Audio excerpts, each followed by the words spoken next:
ప్రకటన గ్రంథం 7వ అధ్యాయము. అంటే ఆ క్రాంతి గారు అడిగిన ప్రశ్నకి ఏంటంటే, పరలోకంలో ఏం ఉండబోతుంది?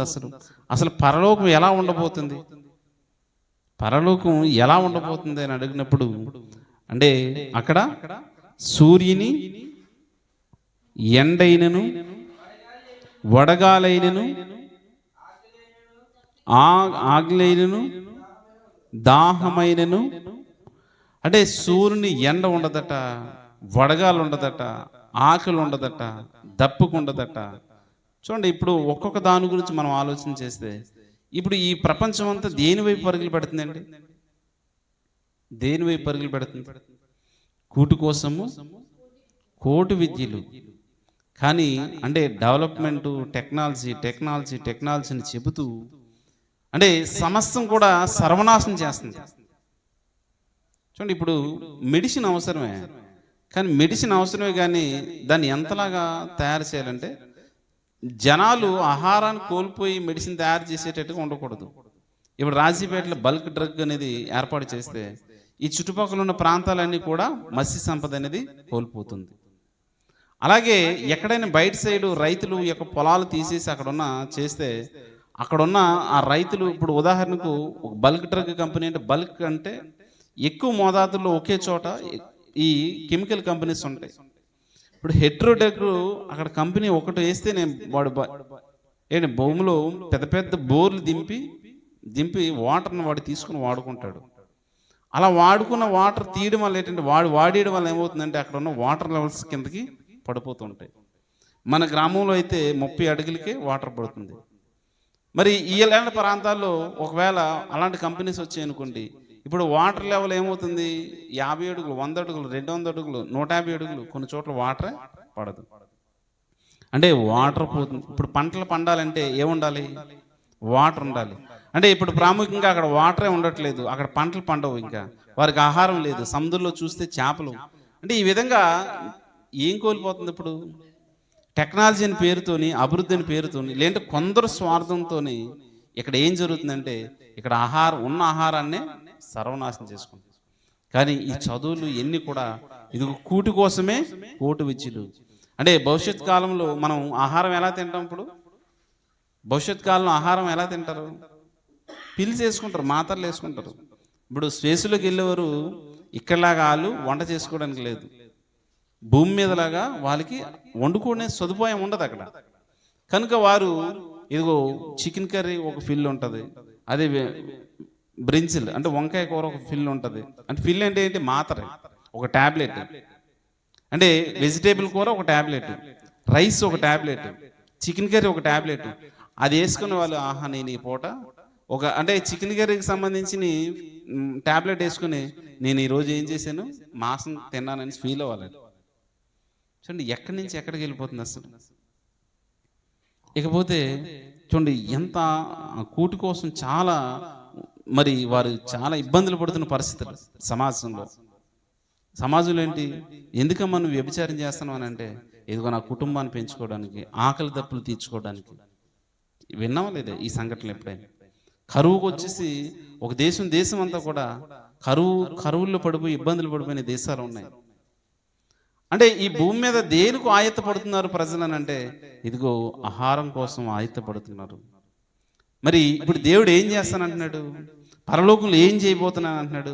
ఇదిగో నువ్వు దేవుని రాజ్యంలోనికి చేరినట్లయితే, యేసుక్రీస్తునందు నువ్వు విశ్వాసం ఉంచినట్లయితే, ఇదిగో పరలోకంలో నీకేముండదట, ఇంకా ఆకలే ఉండదు.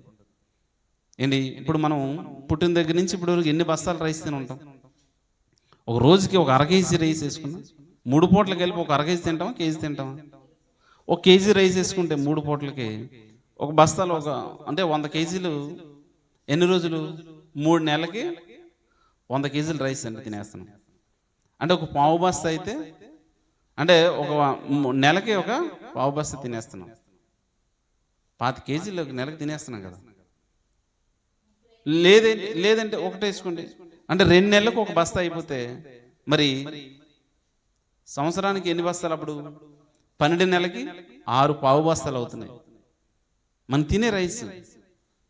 మరి ఇకపోతే వెజిటేబుల్స్ ఎంత తింటున్నాము, ఫిష్ ఎంత తింటున్నాము, చికెన్ ఎంత తింటున్నాము. కానీ అయిపోతుంది సంవత్సరానికి ఇంతంతా మనం తినేస్తున్నాం. కొన్ని ఇప్పుడు మన వయసు ఒక 20 సంవత్సరాలు 30 సంవత్సరాల వయసు అయితే ఎన్ని వందల బస్తాలు తిని ఉంటాం రైస్, ఎన్ని వందల కోళ్ళు తిని ఉంటాం. అంటే ఇవంతా కూడా తింటున్నాం, అయిపోతూ ఉంటుందా లేదా? ఈరోజు తింటున్నాం, రేపు ఆకలేస్తుందా లేదా? మళ్ళీ ప్రయాణం చేయాలి. విశాఖపట్నం కానీ, హైదరాబాద్ కానీ, బెంగళూరు కానీ, ఈ సిటీస్లో వారి ప్రయాణం ఎలా ఉంటుందంటే ఉదయం 6 గంటలకి మొదలవుతుంది ప్రయాణం. ఇక పరుగో పరుగు లేస్తారు, అడవడి. ఈ అడవడిలో సాయంత్రం వరకు కూడా మళ్ళీ ఎప్పుడు రాత్రి 10-11 గంటలకి పడుకుంటారు. దేనికోసం అయ్యా అంటే ఇదిగో దేనికోసం మన ప్రయాణం అంటే కూటు కోసమే. కానీ ఇదిగో దేవుడు ఏం చేస్తానంటాడంటే ఈ భూమి మీద నీకు ఇలాంటి శ్రమలు ఉన్నా సరే, ఇదిగో దేవుడు లోకానికి నువ్వు వచ్చావనుకో, యేసుక్రీస్తు నందు నువ్వు విశ్వాసం ఉంచావనుకో, ఇదిగో నీకు ఎన్నటికీ ఏముండదు, ఆకలి ఉండదు. దాహం విలువ చూడండి. నీళ్లు లేక వారు పోసుకున్న టాయిలెట్ తాగుతున్నారట సముద్రంలో, నీరైతే తాగలేరు. అంటే మనకు అప్పుడప్పుడు దాహం వేస్తే చాలా ఇబ్బంది పడుతుంటాం కదా. చూడండి, అప్పుడప్పుడు మనం ఓల్డ్ హిస్టరీలో చూసాం అనుకోండి, కులికాలంలో నీళ్ళు తాగేసినట్టుగా. అంటే వారు మంచి నీళ్ళు కాదు, అంటే నీళ్ళు దొరకని ప్రాంతంలో వారు ఆ నీళ్ళు తాగుతారు. ఇప్పుడు మనం ఇక్కడ ఉన్న పోలవరం వెళ్ళి అనుకోండి, వాళ్ళు నార్మల్ నీళ్ళు ఎలా ఉంటాయి, చెప్పగా ఉంటాయి. ఆ నర్సపురం వెళ్ళి అనుకోండి, ఇంకా చెప్పగా ఉంటాయి. వాళ్ళు ఫిల్టర్ వాటర్ తాగాలి, మా వాళ్ళకి అయితే ఈ ఉప్పు నీళ్ళే తాగాలి. అంటే కొన్ని చోట్ల నీళ్లు సరైన నీళ్ళు లేక ఇదిగో వారికి మరి కాలు పడిపోవడం, డయాలసిస్ ఇలాంటి చాలా రకాల జబ్బులు వచ్చేసి అంటే అనేక రోగాలతో బాధపడుతున్న సందర్భాలు కూడా ఉన్నాయి. ఈ నీరుని ఏం చేస్తున్నారంటే ఇదిగో టాటా అనేసి, కిల్ని అనేసి ఇలా రకరకాల పెద్ద కంపెనీస్ ఉన్నాయి కదా, వీళ్ళు ఏం చేస్తారు, బోర్లు పెట్టేసి వీరు స్వార్థం కొరకు నీళ్ళు తీసేసుకొని అమ్ముకుంటున్నారు. నీళ్ళు అమ్ముకుంటున్నారు లేదా? ఏమేమి వండుకుంటున్నారు? ఇప్పుడు అమ్ముకుపోవడానికి ఏమైనా ఉందంటే భూమిని అమ్మేసుకుంటున్నారు, నీళ్ళని అమ్మేసుకుంటున్నారు, ఆహారాన్ని అమ్మేసుకుంటున్నారు. కానీ దేవుడు అన్ని ఉచితంగానే ఇచ్చాడు. అయితే ఇదిగో దేవుడు ఏం చెప్తున్నాడంటే ఇదిగో నీవు యేసుక్రీస్తుని విశ్వసిస్తే, యేసుని యందు నువ్వు విశ్వాసం ఉంచి నమ్మకంగా నువ్వు బ్రతికితే, నీ బ్రతుకు దినములన్నీ కూడా నీతిగాను న్యాయంగాను ఆయన ఆజ్ఞ పాటిస్తే ఇదిగో భవిష్యత్ కాలంలో నిత్యరాజ్యాన్ని ఇస్తానని చెప్తున్నాడు. అక్కడ దాహమే ఉండదు అంటున్నాడు. ఇక మనకు దాహమే, నీళ్లు తాగే పని లేదు. మనం ఇక్కడ అందరూ పెట్టుకున్నాం అనుకోండి, ఏదైనా ప్రోగ్రాం పెట్టుకున్నాం అనుకోండి, 20 లీటర్ల నీళ్ళు ఎన్ని రోజులు వస్తాయి మనకి? ఒకరోజు వస్తాయి. 20 లీటర్లు ఒకరోజు వస్తాయి. మళ్ళీ ఇంకో 20 లీటర్లు 2 రోజులు. అలాగే మరి రోజుకి లెక్కల ప్రకారంగా 3 నుంచి 5 లీటర్లు నీళ్ళు తాగాలని డాక్టర్లు చెప్తూ ఉంటారు. రోజుకి 3 లీటర్లు వేసుకుంటే మరి నెలకు ఎన్ని లీటర్లు అవుతుంది? 900 లీటర్లు అవుతుంది, అంతేనా? 90 లీటర్ల 90 లీటర్లు అవుతుంది. అంటే 3 9 కనుక 90 లీటర్లు అవుతుంది. అంటే నెలకు 90 లీటర్లు నీళ్ళు తాగుతాం మనం. యావరేజ్గా ఒక 100 లీటర్లు వేసుకుంటాం. నెలకు 100 లీటర్లు అయితే మరి సంవత్సరానికి 1200 లీటర్లు. మరి ఇలా ఇన్ని సంవత్సరాలకి ఎన్ని వేల లీటర్లు తాగుంటాం మనం? ఈ నీరు అవసరత మనిషికి ఉంది కనుక ఇదిగో భవిష్యత్ కాలంలో నీళ్ళు తాగే అవసరతే లేదు. ఇంకా చూడండి, ఈ చలిలో విపరీతమైన చలి మనం ఏం చేస్తున్నాం, చలి తట్టుకోలేకపోతున్నాం కదా. చూడండి, మొన్న న్యూస్ ఏంటి, అనకాపల్లిలో చలి తుఫాన్ అంట. అంటే అనకాపల్లి ప్రజలు చలికి వణికిపోతున్నారట. వణికిపోతున్నా లేదా? చలి వాతావరణం తట్టుకోలేకపోతున్నాం. ఎండాకాలం వచ్చిందనుకో ఎండలు తట్టుకోలేకపోతాం, వడగాలు తట్టుకోలేకపోతాం. అంటే ఇలాంటిది ఏదో ఉండదు. ఇంక నీకు ఎడగాలి ఉండదు, ఆహారం అంటే ఆకలి ఉండదు, దాహం ఉండదు. ఇంతకంటే చూడండి, ప్రకటన గ్రంథం 21వ అధ్యాయంలో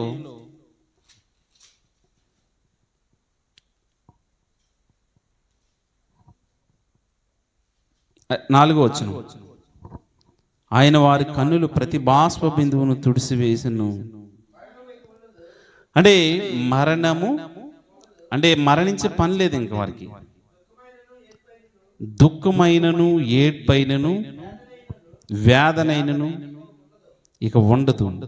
అంటే మరణము ఇక ఉండదు, దుఃఖము ఇక ఉండదు, ఏడ్పు ఇక ఉండదు.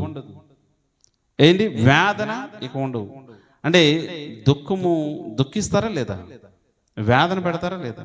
సమస్యలు వచ్చినప్పుడు ఇబ్బందులు పడతారా లేదా? అంటే ఇవన్నీ తీసేసి ఇక శాశ్వత జీవితాన్ని నేను ఇస్తానంటున్నాడు. ఒకసారి ఆలోచించండి. అంటే ఒక్కొక్క పదాన్ని మనం ఆలోచిస్తే దేవుని రాజ్యములు ఎలా ఉండబోతుంది అంటే భవిష్యత్తు కాలంలో రాబోయే ఆ రాజ్యంలో అంటే పైనుండి ఆ పరలోకంలో దేవుడు ఏం చేయబోతున్నాడు, ఎలా ఉండబోతుంది అని అంటే ఇదిగో ఆఖరికి మరణమే ఉండదు. దేనికోసం ఈ ప్రయాస అంతా కూడా ఏంటి? మనిషి ఆఖరి ఆలోచన చేస్తే చూడండి, హాస్పిటల్లో ఎంత ఖర్చు అయినా పర్లేదు కానీ బ్రతకాలి, ఎంత ఖర్చు అయినా పర్వాలేదు బ్రతకాలి. కానీ బ్రతికినా సరే మళ్ళీ ఏదో ఒకరు చనిపోతాం తెలుసు కదా. కానీ దేవుడు చెబుతుంది ఈ మరణం గురించి కాదు. ఎందుకంటే లేఖనాలు అర్థం కాక సమాజం ఏం చేస్తుందంటే ప్రేమ దేవుని వాళ్ళారా, ఇదిగో మరణం ఇక ఉండదు అంటున్నాడంటే ఎవడరా భూమి మీద పుట్టినోడు ఎవడని సరే చనిపోకుండా ఉంటాడా అనేసి మళ్ళీ ప్రశ్నిస్తారు ఏతువాదులు. కానీ దేవుడు చెబుతుంది ఏంటంటే ఇదిగో ఆత్మ శరీరం అనేది రెండు ఉన్నాయి. దేవుడు చెప్పే బోధ అంతా కూడా ఆత్మకు సంబంధించినదే. ఇదిగో నీ ఆత్మీయ జీవితాన్ని నువ్వు మెరుగుపరుచుకుంటే, యేసుక్రీస్తునందు విశ్వాసం ఉంచితే ఇదిగో నీ ఆత్మ నిత్య నరకానికి వెళ్ళిపోకుండా ఇదిగో దేవుడు లోకాలకు వెళుతుంది. ఇదిగో అక్కడ ఎలా ఉండబోతుందంటే ఇదిగో మరణం ఇక ఉండదు. దేవునితో నిత్యము సదాకాలం యుగయుగాలు కోటాను కోట్ల సంవత్సరాలు దేవునితో మనం గడపవచ్చు. అక్కడ దేవుడే రాజుగా పరిపాలించబోతున్నాడు కనుక అంటే చూడండి, అక్కడ దుఃఖం ఏడుపు అనే పదానికే చోటు లేదు. అంటే దుఃఖం అనే పదానికే చోటు లేదు. అక్కడ ఏముండబోతుందంటే సంతోషం. చూడండి, ఈ 31 వస్తే వారు సంతోషంగా ఉండడానికి ఏం చేస్తారు? ఈ సంవత్సరం అంతట్లో మద్యానికి అయ్యే ఖర్చు అంటే వచ్చే గవర్నమెంట్కి వచ్చే ఆదాయము ఆ 31 ఒక్కరోజు వస్తుందంట. లాస్ట్ ఇయర్ అదే లెక్కలేసారు. అంటే అంతలాగా ఏమైపోతుంది? మద్యం అమ్ముడిపోతుంది. వారు నలుగురు కూర్చొని మందు తాగుతుంటే అదే సంతోషం అనుకుంటారు. కానీ సంతోషం అంటే ఏంటి? సంతోషం అంటే ఆరోగ్యం కదా. సంతోషం అంటే మన కుటుంబం అంతా ఆరోగ్యంగా ఉండడమే కదా సంతోషం. ఏంటి, కుటుంబంలో ఒకరు చనిపోయారు అనుకోండి, ఆ కుటుంబం అంతా ఎంతలా దుఃఖిస్తుంది ఒకసారి ఆలోచించండి. అంటే ఈ దుఃఖాలు లేదంటే కుటుంబంలో ఎవరికైనా రోగం వచ్చింది అనుకోండి, ఆ కుటుంబానికి ఎంత బాధ ఉంటుంది. కానీ అందరూ ఆరోగ్యంగా ఉండి అందరూ సంతోషంగా ఉంటే అప్పుడు కదా సంతోషం వచ్చేది. ఇదిగో దేవుడు ఏమంటున్నాడంటే నా లేఖనముల యందు మీకు ఆనందం, నిత్యజీవం, సంతోషం. అంటే మన యొక్క తలంపులు ఎలా ఉండాలంటే దేవుని యొక్క ఉద్దేశాలకు వెళ్ళడానికి మనం ప్రయత్నించాలి. ఇదిగో భవిష్యత్ కాలంలో దేవుడు మనకి ఇవ్వబోతున్న దాని గురించే మనం ఆలోచించాలి. అంటే యేసుక్రీస్తు ప్రభుల వారు కూడా ఇది ఏం చెప్తున్నారంటే ఇదిగో ఈ లోకం కోసం మీరు ఆలోచించకండి. అంటే పైనున్న వాటి కొరకే వెతకాలి. మన ఆలోచన